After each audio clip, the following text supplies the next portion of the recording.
Chapter 4 Turkish Delight. "But what are you?" said the queen again. "Are you a great overgrown dwarf that has cut off its beard?" "No, your majesty," said Edmund. "I never had a beard. I'm a boy." "A boy," said she. "Do you mean you are a son of Adam?" Edmund stood still, saying nothing. He was too confused by this time to understand what the question meant. "I see you are an idiot, whatever else you may be," said the queen. "Answer me once and for all, or I shall lose my passion. Are you human?" "Yes, your majesty," said Edmund. "And how, pray, did you came to enter my dominions?"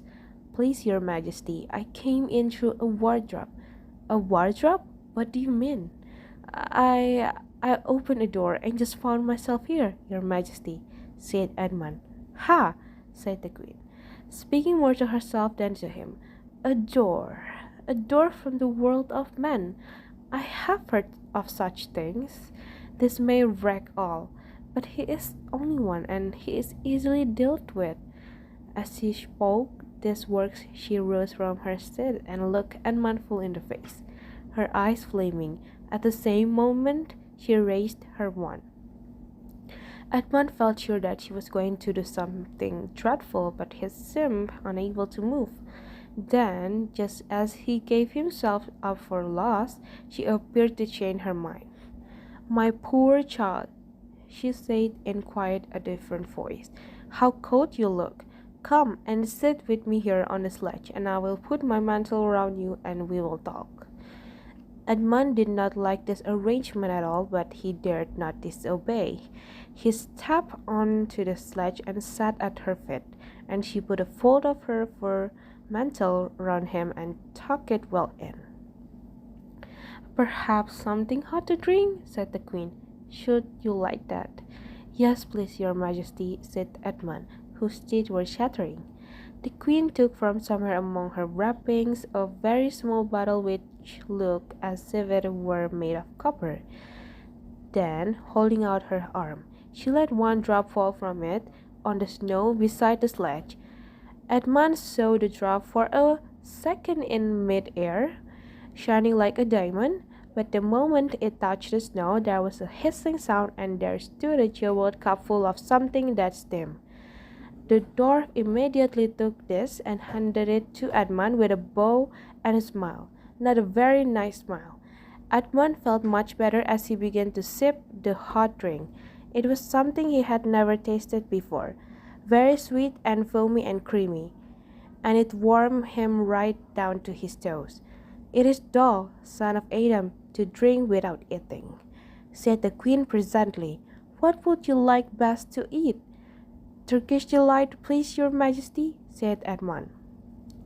The queen let another drop fall from her bottle on the snow, and instantly there appeared a round box tied with green silk ribbon, which, when opened, turned out to contain several pounds of the best Turkish delight. Each piece was sweet and light to the very center, and Edmund had never tasted anything more delicious. He was quite warm now and very comfortable. While he was eating, the queen kept asking him questions. At first, Edmund tried to remember that it is rude to speak with one's mouth full, but soon he forgot about this and thought only of trying to shovel down as much Turkish delight as he could. And the more he ate, the more he wanted to eat, and he never asked himself why the queen should be so inquisitive. She got him to tell her that he had one brother and two sisters, and that one of his sisters had already been in Narnia and he had met a fawn there, and that no one except himself and his brother and his sisters knew anything about Narnia.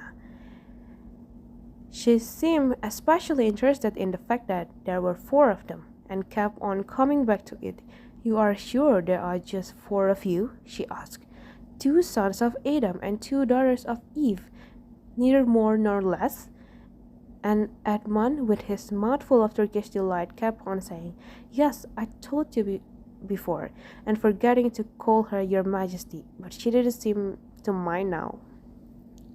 At last, the Turkish delight was all finished, and Edmund was looking very hard at the empty box and wishing that she would ask him whether he would like some more. Probably the queen knew quite well what he was thinking, for she knew, though Edmund did not, that this was enchanted Turkish delight, and that anyone who had once tasted it would want more and more of it, and would even, if they were allowed, go on eating it till they killed themselves. But she did not offer him any more. Instead, she said to him, "Son of Adam, I should so much like to see your brother and your two sisters.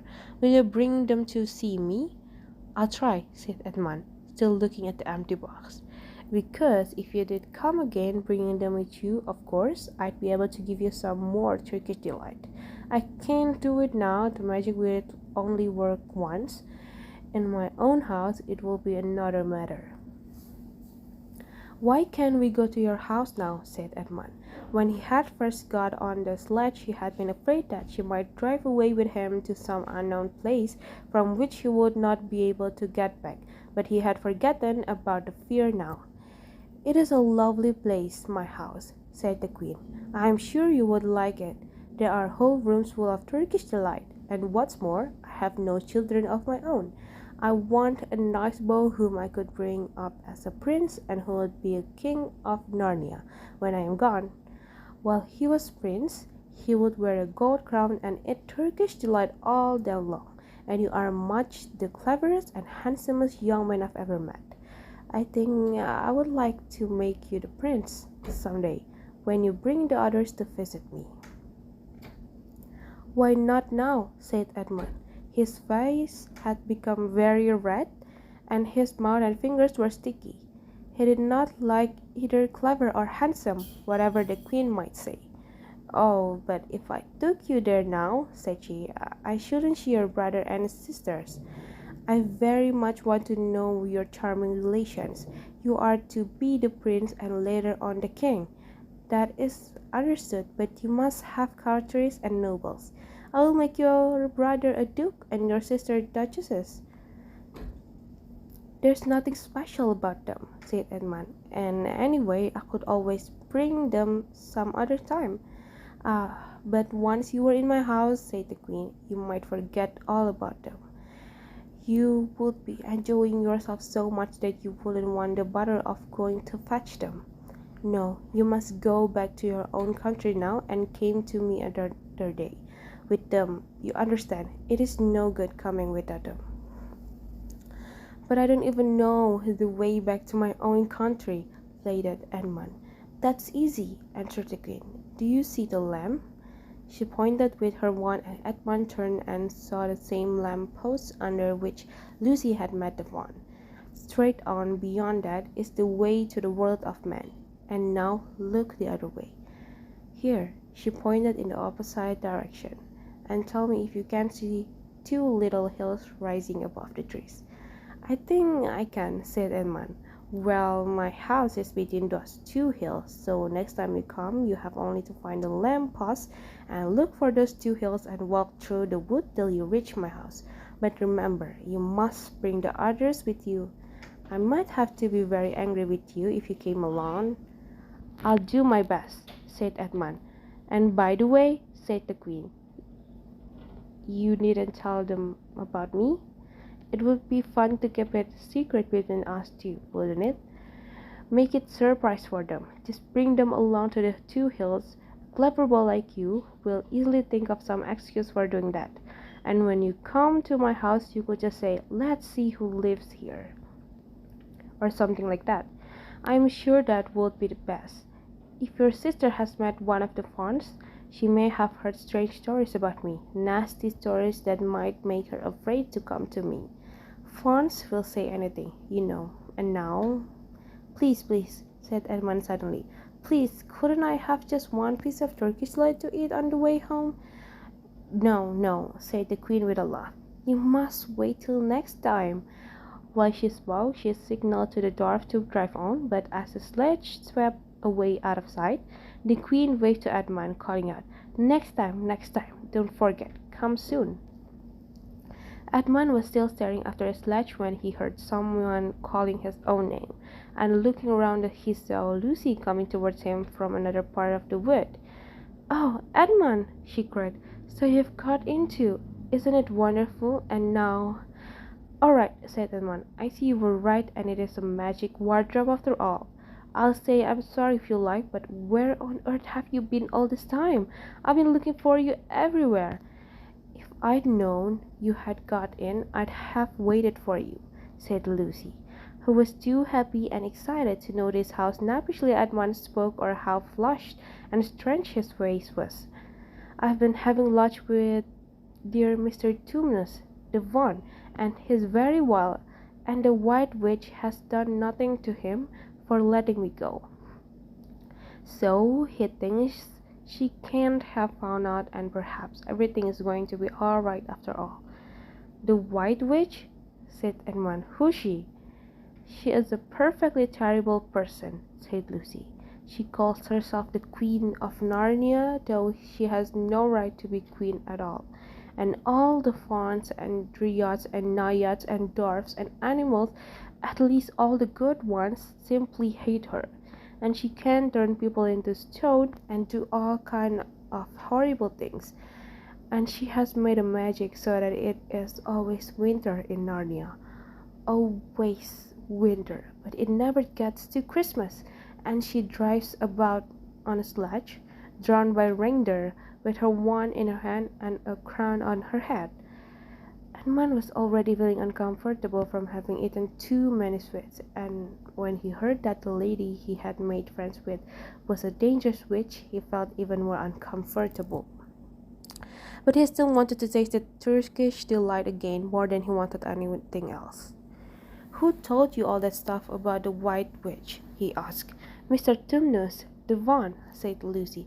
"You can't always believe what fauns say," said Edmund, trying to sound as if he knew far more about them than Lucy. "Who said so?" asked Lucy. "Everyone knows it," said Edmund. "Ask anybody you like, but it's pretty poor sport standing here in the snow. Let's go home." "Yes, let's," said Lucy. "Oh, Edmund, I am glad you've got in too. The others will have to believe in Narnia now that both of us have been there. What fun it will be!" But Edmund secretly thought that it would be not as good as fun for him as for her. He would have to admit that Lucy had been right before all the others, and he felt sure the others would all be on the side of the fauns and the animals, but he was already more than half on the side of the witch.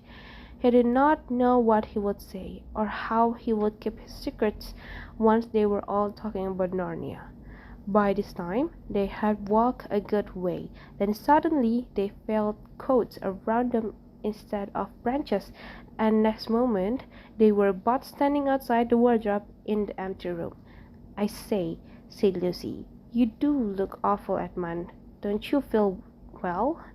"I'm all right," said Edmund, but this was not true. He was feeling very sick. "Come on then," said Lucy. "Let's find the others. What a lot we shall have to tell them, and what wonderful adventures we shall have now that we're all in it together."